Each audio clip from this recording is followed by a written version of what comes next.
Listo. Ok, nos quedamos justo en el cálculo lambda definiendo ciertas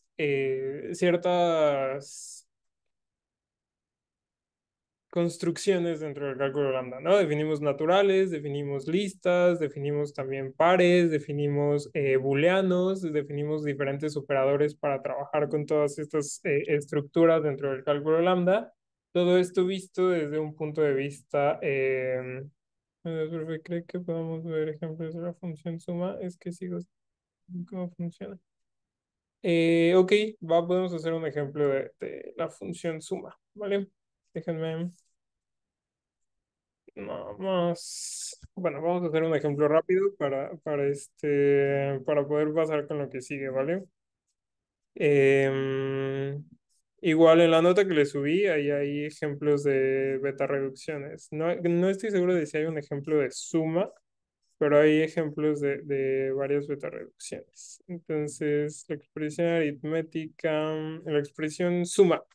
Suma, quedamos que se definía como lambda m, lambda n, la idea es aplicar n veces la función sucesor a m, ¿cierto? Esa era la idea de la función suma. Entonces vamos a elegir dos naturales y vamos a computar la suma de 3 con 2, ¿vale? Los numerales de Church 3 y 2. Entonces, lo primero que hacemos, pues, es, vamos a desdoblar esta definición de suma y entonces nos queda, creo que hay gente en la sala. Ahí está. Entonces nos queda lambda m, lambda n, n de sucesor m.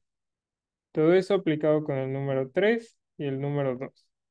Entonces, lo primero que hacemos es justamente sustituir m por el número 3 y entonces vamos a tomar como redex toda esta expresión de aquí. Entonces, esto se beta reduce a lambda n punto n sucesor de 3. Voy a aplicar la función sucesor n veces al número 3. Todo esto aplicado con el 2. Ahora tomamos como redex toda esta expresión y entonces lo que vamos a hacer es sustituir las n's por el número 2. Entonces es 2 sucesor de 3. Y esto lo podemos ver justamente como aplicar dos veces la función sucesora a 3. ¿Por qué podemos verlo así? Vamos ahora a desdoblar la definición de 2 para entender por qué lo podíamos ver así. Entonces nosotros sabemos que 2 se define como lambda s, lambda z, sucesor de z. Esa es la definición que nosotros conocemos del 2, la definición que le dimos al 2. Entonces es una función que podemos aplicar con sucesor y con el número 3, ¿vale?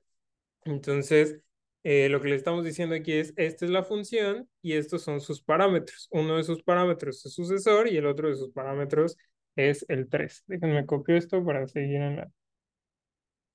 en la diapositiva siguiente. Entonces, aplicamos justo la beta reducción. Primero esta. Primero vamos a tomar esto como redex, lo cual nos dice sustituye todas las s por la función sucesor y nos queda lambda z, sucesor, sucesor de z. ¿Vale? Bueno, aquí los paréntesis ya no son necesarios para que no sea tan confuso, los voy a quitar. ¿No? Entonces, nos queda lambda z de la función en donde sustituí todas las s por sucesor, entonces es aplicar dos veces la función sucesora al valor de z. ¿Cuál va a ser este valor de z? El número 3. Entonces ahora tomamos todo esto como redex y lo que nos va a quedar aquí va a ser justamente sustituir todas las zetas por el número 3 y entonces eso va a ser sucesor de 3.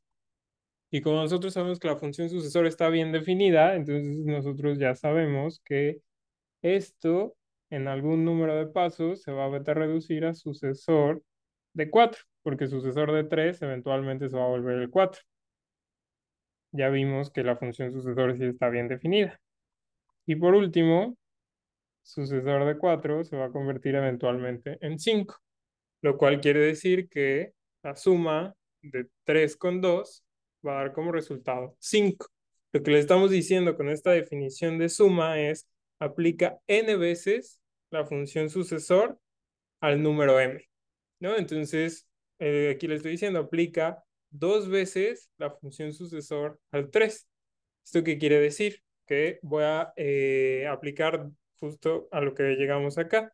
Dos veces sucesor a 3. En esto voy a terminar eventualmente. Entonces lo aplico una vez, me queda el 4. Lo aplico una segunda vez, me queda el 5, que es justo el resultado de la suma. ¿Va?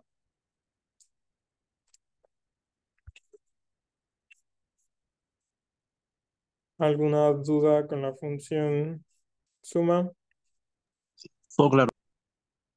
Va, perfecto. Entonces, y podríamos poner así para la tarea. Sí, o sea, para funciones bien conocidas, sí, o sea, por ejemplo, para la función sucesor, sí, pueden saltarse algunos pasos y concluir que sucesor de 3 es 4, ¿vale? Porque nosotros ya vimos eso aquí en la clase. Realmente no es necesario que desarrollen paso por paso si nosotros ya sabemos que la función sucesor está bien definida. Para funciones conocidas, sí puede, ¿vale? Ok, perfecto. Entonces, vamos a empezar hoy con Eh, esta parte que quedamos que íbamos a estudiar de todos los lenguajes que nosotros viéramos, que es justo la parte de las propiedades, pero ahora lo vamos a ver sobre el cálculo lambda, ¿no? Entonces, nosotros vimos tres propiedades en el lenguaje de expresiones aritméticas. Era una propiedad de terminación que nos decía que, dada nuestra semántica operacional, siempre íbamos a llegar a un resultado. La propiedad de determinismo, que decía que justamente hay una única forma de evaluar todas nuestras expresiones aritméticas. Y la propiedad de... había otra, se me olvidó. ¿Cuáles eran? Ah, ¿quién se acuerda de la otra propiedad? Ah, la de unicidad de formas normales, ¿no? La forma normal de una expresión es única, ¿no? Entonces el resultado de una evaluación es único, ¿ok? Entonces siempre me va a dar el mismo resultado, siempre voy a llegar a un resultado y ese resultado es único, ¿vale? Ok. Entonces estas eran las tres propiedades que nosotros estudiamos del lenguaje de expresiones aritméticas. Vamos a ver cómo se comportan estas propiedades dentro del cálculo lambda. Primero vamos a empezar con la propiedad de terminación.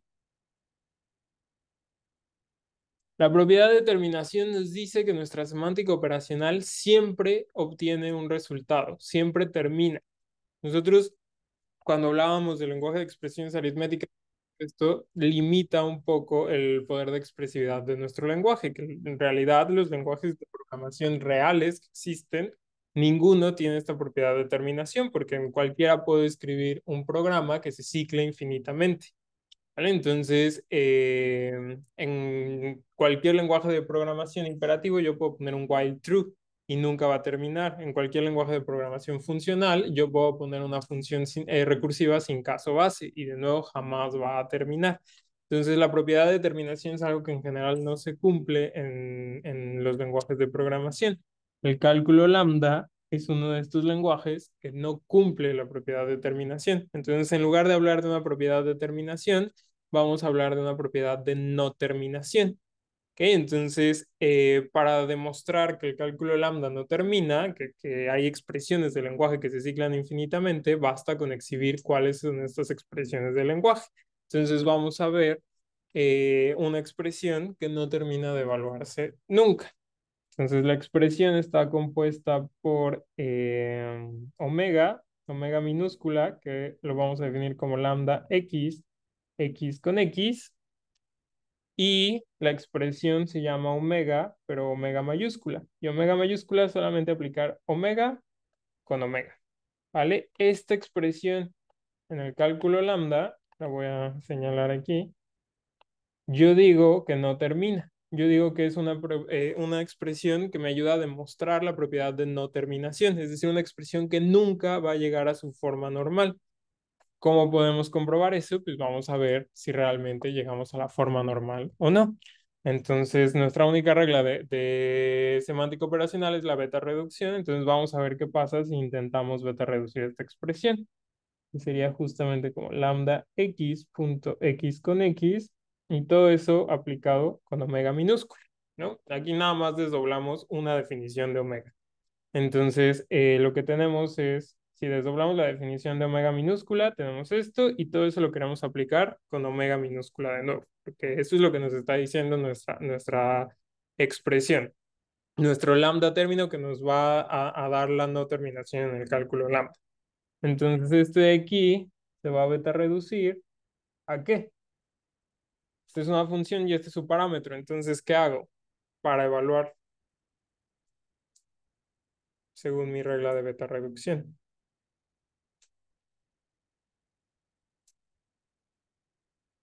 Exactamente, vamos a sustituir x por omega. Y entonces tenemos esta expresión de aquí y en el cuerpo, que es x aplicado con x, sustituimos las x por omega. ¿Y qué nos dio como resultado?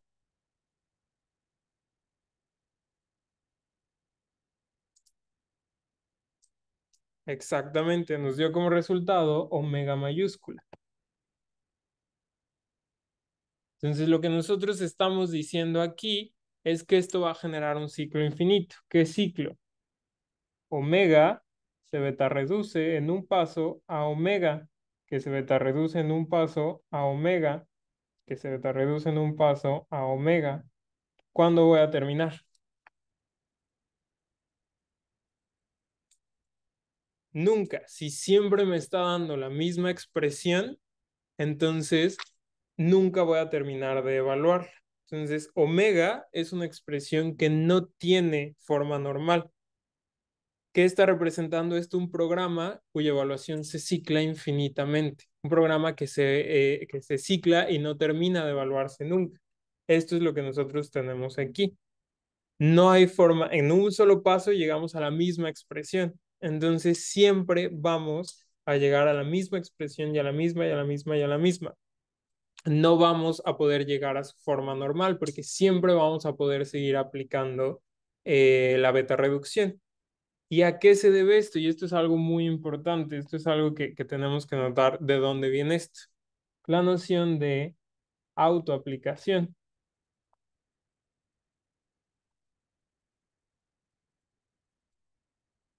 ¿A qué se refiere la noción de autoaplicación? A lo que estamos haciendo aquí. Estamos aplicando X con X. Estamos aplicando un término consigo mismo.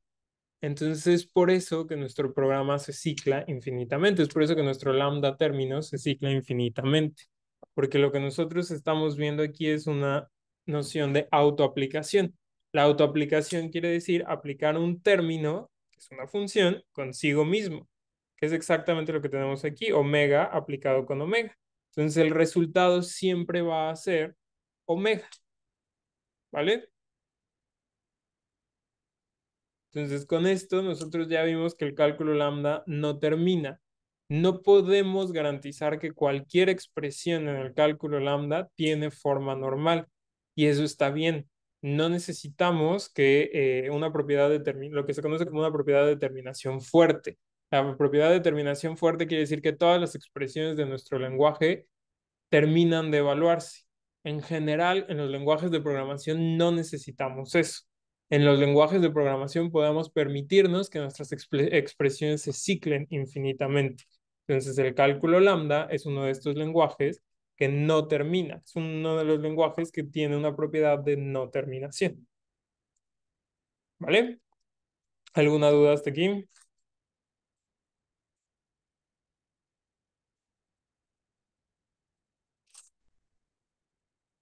Ok. Hablamos también cuando estábamos viendo las propiedades de los lenguajes del lenguaje de expresiones aritméticas del determinismo.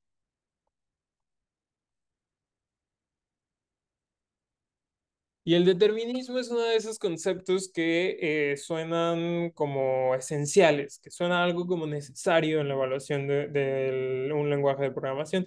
Y en realidad no lo es. Si nosotros tenemos lenguajes de programación con una semántica operacional no determinista, eso representa ciertas ventajas para la evaluación del lenguaje. Una de ellas es, por ejemplo, el paralelismo. Si yo tengo más de una alternativa de cómo evaluar una expresión, entonces eso quiere decir que puedo evaluar dos partes de esa expresión simultáneamente, de forma paralela. Entonces eso me permite justamente generar el paralelismo en ciertos lenguajes de programación. Entonces, en general, la mayoría de las semánticas son deterministas. Eso sí es algo que es cierto. La mayoría de las semánticas que nosotros definamos, exactamente, los hilos. Cuando nosotros tenemos un no determinismo, eso me permite justamente ir evaluando dos expresiones al mismo tiempo. No importa, las puedo ir evaluando al mismo tiempo porque es no determinista, ¿vale? Entonces eso justamente nos permite generar hilos. Entonces, en general, la mayoría de los lenguajes de programación tienen una semántica determinista. Esto quiere decir que tiene un único camino para evaluar expresiones. Pero el cálculo lambda no tiene esta propiedad. El cálculo lambda, de hecho, es uno de los lenguajes de programación no determinista. Cálculo lambda no cumple la propiedad de determinismo. Eso quiere decir que su semántica operacional nos permite tomar caminos diferentes para evaluar la misma expresión. Por ejemplo, al igual que con la propiedad de no terminación, basta con exhibir un ejemplo para que veamos que esto se cumple. Entonces vamos a dar este ejemplo. Lambda x, lambda y x, y todo esto evaluado con z y evaluado a su vez con v. En este caso, nosotros tenemos dos posibles beta reducciones que aplicar. La primera es esta beta reducción interna, en donde nosotros tenemos la función lambda y con z, y con x aplicado con z.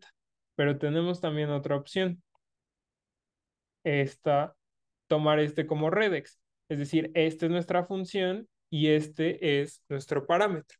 Ambas nos permiten beta reducir la expresión. Vamos a ver qué es lo que pasa.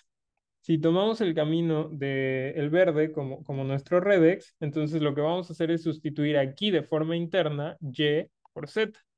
Entonces eso nos deja lambda x punto z x, todo eso aplicado con v. Que si nosotros seguimos beta reduciendo, aquí me va a decir sustituye todas las x por v, entonces es zv. Esa es la forma normal de mi expresión porque ya no la puedo simplificar más, ya no puedo seguir haciendo beta reducción. Si tomamos el camino azul, entonces, aquí me faltó la beta. Si tomamos el camino azul, entonces lo primero que voy a hacer es sustituir todas las x por v. Entonces es lambda y punto yv, todo esto aplicado con z, que si seguimos evaluando, entonces ahora solo tengo que sustituir las y's por z, y eso me da como resultado zv. ¿Qué es lo que pasó aquí? Tengo dos formas o dos caminos para evaluar mi expresión, pero ¿qué pasa con los resultados?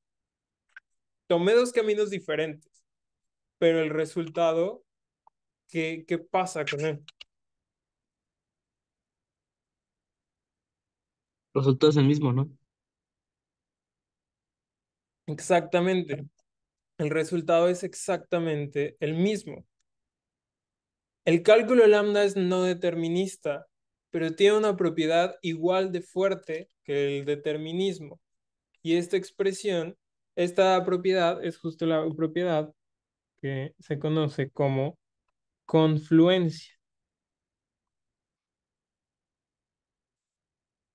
¿Qué es lo que nos dice la confluencia? La confluencia nos dice que Le voy a poner otro color. Si yo tengo una expresión E y la puedo evaluar utilizando la beta reducción a alguna expresión E1 y al mismo tiempo yo puedo tomar la expresión E y evaluarla a E2, aquí no necesariamente tienen que ser iguales, porque ya vimos que hay dos caminos diferentes para la evaluación. Incluso puede haber muchos más caminos, pero eso no se resolvería indicando si las operaciones se realizan de derecha. Sí, y ese es el siguiente tema que vamos a ver, estrategias de evaluación. Una de las estrategias es decidir cuál resolvemos primero, pero en sí, nuestra regla de beta reducción no nos dice eso. La regla de beta reducción nos dice, si tú ves una aplicación, aplícala, sustituye. Es lo único que nos dice nuestra beta reducción. No nos está diciendo nada sobre cuál aplicación tenemos que resolver primero. Eso se resuelve justamente con una noción de estrategias de evaluación, que es justo el tema que sigue, ¿vale? Pero ahorita en este momento nuestro cálculo lambda no tiene absolutamente nada, ninguna estrategia de evaluación. Se evalúa como puede, se evalúa como va viendo las expresiones, ¿vale? Entonces yo puedo decidir iniciar con cualquier expresión que quiera. Entonces, la propiedad de determinismo me decía que estas dos expresiones tenían que ser iguales, pero eso no es cierto en el cálculo lambda. Lo que sí es cierto es que entonces existe un lambda término al cual le vamos a llamar t, tal que E1 va a llegar eventualmente a t y E2 también va a llegar eventualmente a t. Es decir, convergen en algún punto. Mi evaluación, podemos partir de E y se puede ir a donde sea y aquí llegar a un E1 y aquí llegar a un E2. Puedo tomar dos caminos diferentes, pero la propiedad de confluencia nos dice que eventualmente estos dos caminos se van a volver a unir en un término T. Y aquí hay algo muy importante. Este término T no necesariamente es la forma normal. En muchos casos el término T va a ser el punto en donde termina la evaluación. En muchos otros no va a ser así. Yo no puedo decir nada de este término T más que existe, más que en algún punto mis dos caminos de la evaluación van a converger en algún punto T, en alguno de estos términos. Incluso de aquí podrían divergir de nuevo. ¿Vale? No puedo decir absolutamente nada de esta T. Lo único que puedo decir es que existe. Entonces, yo puedo tomar el camino de evaluación que yo quiera, pero eventualmente voy a llegar al mismo término. Y eso nos da justamente un corolario muy importante que habla de la unicidad de formas normales.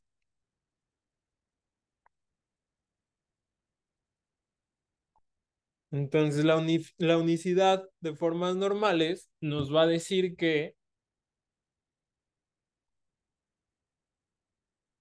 E se beta reduce en n pasos a EF y si E se beta reduce en n pasos a EF', tal que tanto EF como EF' son forma normal, es decir, ya no puedo seguir evaluando. Si las dos son forma normal, entonces sí puedo decir que son iguales. Solamente si estoy hablando de formas normales. Si ya llegué al resultado, si ambas expresiones EF y EF' están bloqueadas, entonces puedo decir que son iguales, salvo alfa equivalencias. Eso es muy importante. Puede que no llegue sintácticamente al mismo resultado. pero van a ser alfa equivalentes. ¿Ok? Entonces, lo que estamos diciendo con este corolario es que nuestra forma normal es única. No podemos garantizar que el camino de evaluación sea el mismo siempre, pero sí podemos garantizar que vamos a llegar al mismo resultado. Siempre una expresión va a llegar al mismo resultado en el cálculo lambda. Ahora, aquí hay otra cosa importante. E1 y E2 podrían ser generados en diferente número de pasos. Por ejemplo, yo aquí podría generar E1 en 5 pasos y aquí generar E2 en 10 pasos. ¿Vale? No tienen por qué ser la misma cantidad de pasos tampoco.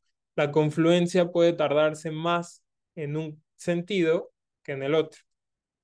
Y eso es algo muy importante porque también va a hablar de una eficiencia en el proceso de evaluación de nuestras expresiones. ¿Cómo le hacemos para elegir siempre el camino más corto? Para hacer la menor cantidad de beta reducciones posibles. ¿Vale? Entonces eso también es una parte muy importante. ¿Hay alguna duda con confluencia?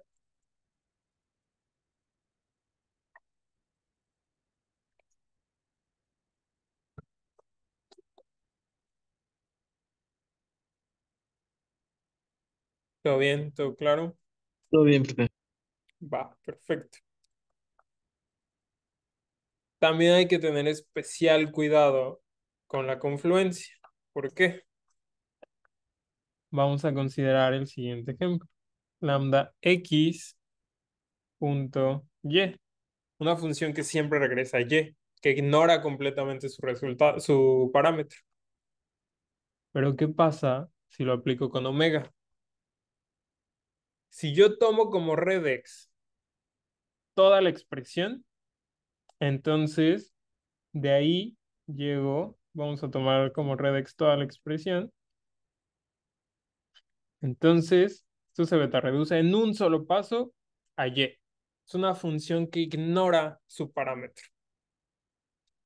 Pero si yo tomo como redex esta aplicación de aquí, entonces esto va a divergir. La expresión diverge. ¿Por qué? Porque esto se va a seguir evaluando siempre a esta misma expresión, porque siempre me voy a concentrar en evaluar omega. Y esto nunca va a generar un resultado. Como ya vimos antes, omega se cicla.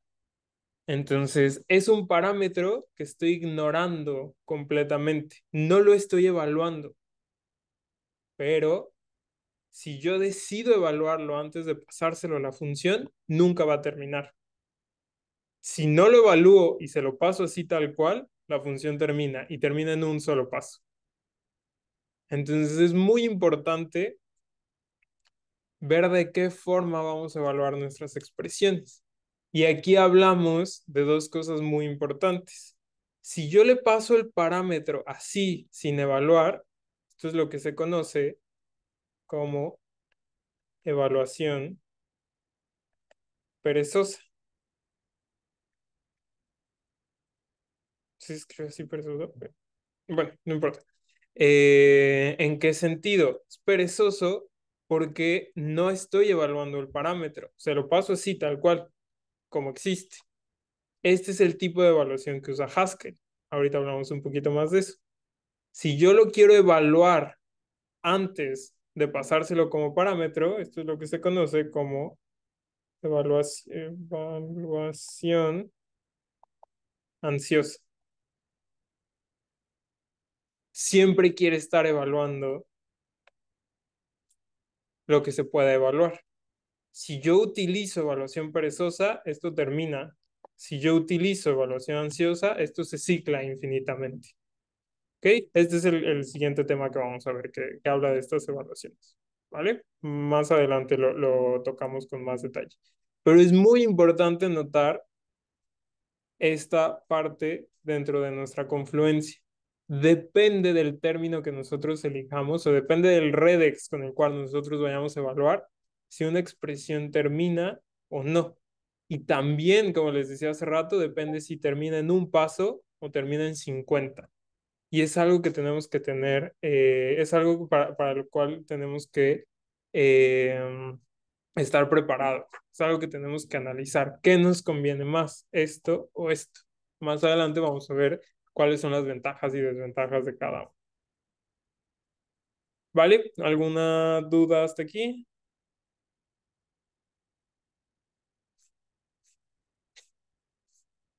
Todo claro, profe. Ok, perfecto. Entonces, nos falta el último tema que es el de recursión, pero ese lo vamos a ver mañana para poder verlo con calma. Entonces vamos a hablar un poquito más de esta parte de la evaluación perezosa y la evaluación ansiosa. Si ustedes hacen esto en Haskell, no sé, por ejemplo, definen la función foo, una función que recibe un entero y regresa otro entero. Y entonces foo va a estar definido como si recibe n, entonces va a regresar n por 2. Esta es una función en Haskell, ¿no? La función foo. Si ustedes mandan, o si ustedes hacen la llamada de foo con 3 más 5, hay diferentes formas de evaluarlo. Es puede generarse una semántica no determinista. Y dos opciones. La primera es, esto se va a reducir primero a foo de 8. Luego esto ya, utilizando el cuerpo de foo, va a ser 8 por 2. Y esto me va a regresar 16. Hay otra opción. Primero, ay, voy a poner otro color. Primero se lo paso el 3 más 5 como parámetro. Y entonces eso sería 3 más 5 por 2. Primero evalúo el cuerpo de la función. Después hago ahora sí la suma. 8 por 2 y entonces el resultado es 16. Hay dos posibles caminos, hay dos posibles alternativas. Las dos obviamente nos van a regresar al mismo resultado. Esto es exactamente lo mismo que nosotros tenemos acá. Son dos alternativas. En una decidí evaluar primero el parámetro que le estoy pasando a la función. En la otra decidí evaluar primero el cuerpo de la función. En este es el cuerpo y en este es el parámetro. ¿Vale? Entonces, es de ahí de donde viene justamente esta parte de la evaluación perezosa. Haskell, bueno, para empezar, esto es perezoso, esto, seguro de que no, dame un segundo,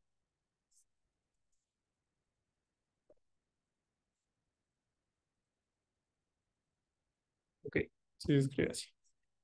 Y esto de acá es ansioso, ¿sí? No, está al revés, perdón. Esto de aquí es ansioso porque evalúa el parámetro antes de pasárselo a la función y este de aquí es perezoso. ¿Por qué? Porque le pasa el parámetro tal cual como lo está viendo, sin evaluar. El resultado siempre va a ser el mismo, pero puede haber una diferencia significativa en la forma de evaluación.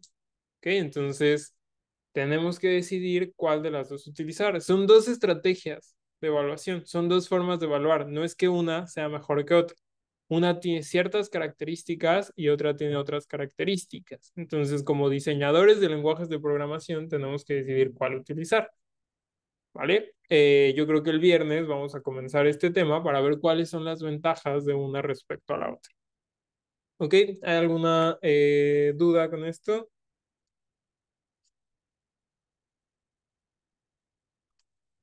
¿Alguna duda en general con cálculo lambda? Es un lenguaje muy abstracto, es un lenguaje complicado, entonces sí es un lenguaje abstracto, pero la idea es que vayan como practicando con eso, ¿vale?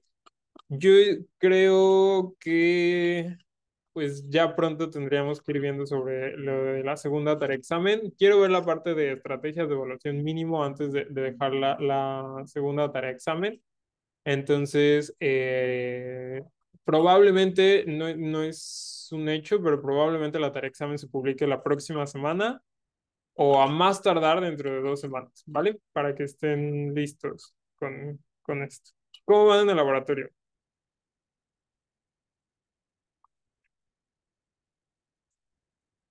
¿Ya resolvieron los problemas que tenían con Happy?